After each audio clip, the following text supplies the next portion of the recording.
तो आज आप इस वीडियो में जानेंगे अंडर वैल्यूड का एक्चुअल मतलब क्या होता है। आप लोगों ने वॉरेन बफे के बारे में तो सुना ही होगा, वो अपनी investing strategy under valued stock में ही करते हैं।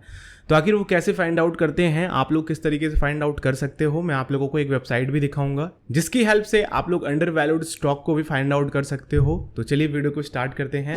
मैं हूं रवि, आप सभी का एक बार फिर से हमारे और आपके चैनल पे स्वागत करता हूं। अगर आप लोगों का इंटरेस्ट इस तरह की वीडियोस में है तो चैनल को सब्सक्राइब कर लेना और बेल आइकॉन को क्लिक करोगे तो आने वाली वीडियोस की नोटिफिकेशन आ सकेंगी। देखो, वैल्यूड और अंडर वैल्यूड इसके बारे में समझना है। अंडर वैल्यूड यानी कि जो भी प्राइस चल रही है, ठीक है, स्टॉक उस प्राइस के भीतर है, यानी कि खरीदने लायक है। इसको बड़े ही सिंपल तरीके से समझो कि अंडर वैल्यूड चीज़ें क्या होती हैं। जैसे कि मान लो कोई प्रॉपर्टी आप खरीद रहे हो और उस प्रॉपर्टी की कीमत एक्चुअल में 1 करोड़ रुपए होनी चाहिए, लेकिन अभी उस प्रॉपर्टी की कीमत 80 लाख रुपए या फिर 50 लाख रुपए या फिर जिस भी प्राइस है 1 करोड़ के नीचे है, तो वो अंडर वैल्यूड है। आपने फाइंड आउट कर लिया कि भैया ये तो मस्त प्रॉपर्टी है, बगल से हाईवे गया है, रेलवे जाने वाला है, हवाई अड्डा बगल में है, बड़े बड़े मॉल्स यहाँ पे बन सकते हैं, डेवलपमेंट काफ़ी अच्छी है इधर, तो आने वाले समय में और अभी प्रेजेंट में ही काफ़ी कुछ डेवलप हो चुका है, लेकिन प्रॉपर्टी की कीमतें यहाँ नहीं बढ़ रही हैं, तो that is under valued property. वैसे ही स्टॉक को आप फाइंड आउट कर सकते हो कि भैया स्टॉक तो अच्छा है, सब कुछ अच्छा है, स्टॉक के बिजनेसेस अच्छे हैं, लेकिन इसकी प्राइस जितनी होनी चाहिए उतनी प्राइस नहीं है, तो that is under valued stock. अब इसको फाइंड आउट करने का देखिए कोई भी एग्जैक्ट तरीका नहीं है कि ये अंडर वैल्यूड है या फिर क्या। देखो, कंपनी के अंदर क्या चल रही है क्या नहीं वो अलग चीजें हैं, लेकिन एक इमोशनल डिसीजन होता है जिसको हमारे को सपोर्ट करता है ये अंडर वैल्यूड। तो केवल under valued stock find out करके आप हर एक स्टॉक में इन्वेस्ट नहीं कर सकते। तो उसके लिए क्या होता है कि आप सबसे पहले तो कुछ चीज़ें हैं, टेक्निकल चीज़ें बता देता हूं। एक इंट्रिंसिक वैल्यू नाम की चीज़ होती है। इंट्रिंसिक वैल्यू होती है जो आप लोगों के स्टॉक की एक्चुअल वैल्यू बताती है, ठीक है, कि इसकी एक्चुअल वैल्यू क्या होनी चाहिए और अभी क्या चल रहा है।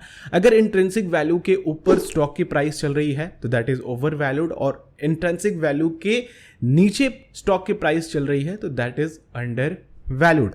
वही चीजें मैंने बताई ना कि इंट्रिंसिक वैल्यू आपको ये चीजें निकाल करके दे देगी कि हाँ, आपके आसपास की प्रॉपर्टी जो भी है, जो भी डेवलपमेंट है, उसके अकॉर्डिंग आपके जो प्रॉपर्टी की प्राइस होनी चाहिए वो क्या होनी चाहिए, तो वो इंट्रिंसिक वैल्यू के थ्रू निकल जाएगा। अब इंट्रिंसिक वैल्यू कैसे निकालेंगे, उसके लिए आप लोगों को ज़्यादा मेहनत नहीं करनी है, तमाम हजारों लाखों वेबसाइटें मिल जाएंगी, ठीक है। हर एक वेबसाइट वाला आपको इंट्रिंसिक वैल्यू निकालने के लिए दे देगा। मैं आपको एक वेबसाइट पे लेकर के चलता हूँ, उस पर आप लोग इंट्रिंसिक वैल्यू केवल स्टॉक का नाम डालेंगे, इंट्रिंसिक वैल्यू उसकी निकल करके आ जाएगी। अब इंट्रिंसिक वैल्यू जैसे कि मान लीजिए मैंने इस पेज पे खोल दिया, इसकी लिंक मैं डिस्क्रिप्शन में दे दूंगा, आप लोग देख लेना। इस पेज को मैंने खोला, यहाँ पर मैंने रिलायंस इंडस्ट्रीज़ का नाम डाला, तो रिलायंस इंडस्ट्री की एक्चुअल प्राइस आप देख सकते हो, इंट्रिंसिक वैल्यू जो निकल करके आती है, ठीक है। यहाँ पे सिक वैल्यूज़ के फार्मूला हैं, इनको एवरेज करके, इन दोनों को प्लस करके डिवाइडेड बाई 2 करके ये इंट्रिंसिक वैल्यू निकल करके आती है। अब यहाँ पे हम चलते हैं रिलायंस इंडस्ट्री पे, देख लेते हैं कि आखिर इसकी एक्चुअल प्राइस क्या चल रही है। तो आप जैसा कि देख रहे हो कि रिलायंस इंडस्ट्री की एक्चुअल प्राइस अभी ये चल रही है, तो अभी फिलहाल के लिए ये अपने इंट्रिंसिक वैल्यू से ऊपर ट्रेड कर रहा है, तो दैट इज ओवर वैल्यूड।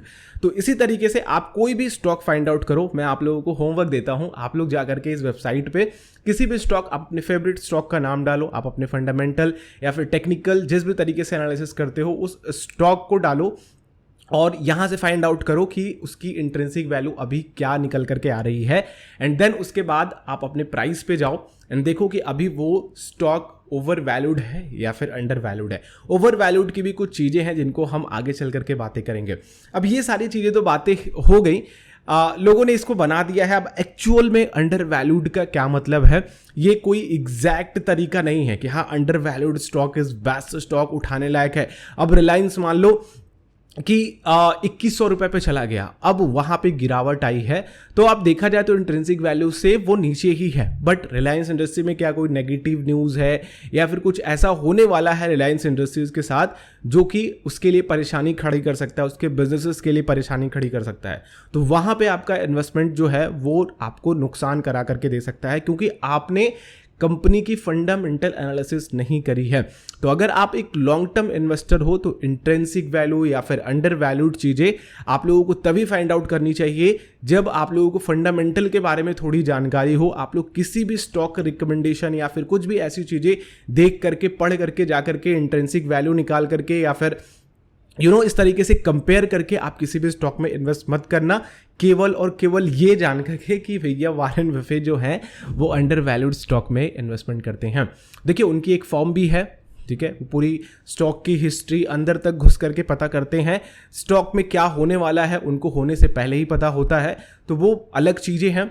अगर आप लोग कर रहे हो एज अ रिटेल इन्वेस्टर, हमारे और आप जैसे हो, तो आप फंडामेंटल को थोड़ा अच्छे से देखना। अगर आप अंडर वैल्यूड स्टॉक को फाइंड आउट कर रहे हो, स्टेबल बिजनेसेस में ही अंडर वैल्यूशन या फिर ओवर वैल्यूशन देख करके इन्वेस्ट करना, ठीक है। बाकी अंडर वैल्यूशन के और भी बहुत सारे तरीके हैं, ये बहुत ही सिंपल और आसान तरीका है जिसके मदद से आप लोग किसी भी स्टॉक की वैल्यूशन निकाल सकते हो कि हाँ ये इन्वेस्टमेंट करने लायक है कि नहीं। आप लोगों को क्या लगता है कमेंट करके बताओ, आप किस स्टॉक में इन्वेस्टमेंट कर रहे हो। अगर आप लोग चाहते हो किसी स्टॉक पे रिव्यू तो कमेंट कर देना, कोई कंफ्यूजन होगा तो भी कमेंट कर सकते हो, मैं जरूर अप्लाई करूंगा। वीडियो अच्छी लगी तो लाइक कर देना, दूसरों के साथ शेयर करना, चैनल पर नए हो सब्सक्राइब कर लेना। इस तरह की वीडियोज अगर चाहते हो तो बेल आइकन को क्लिक करना, आने वाली वीडियोज की तुरंत नोटिफिकेशन आ सकेंगे। हम लोग थोड़े मिलते हैं, फ्लो का दिन शुभ हो, जय हिंद।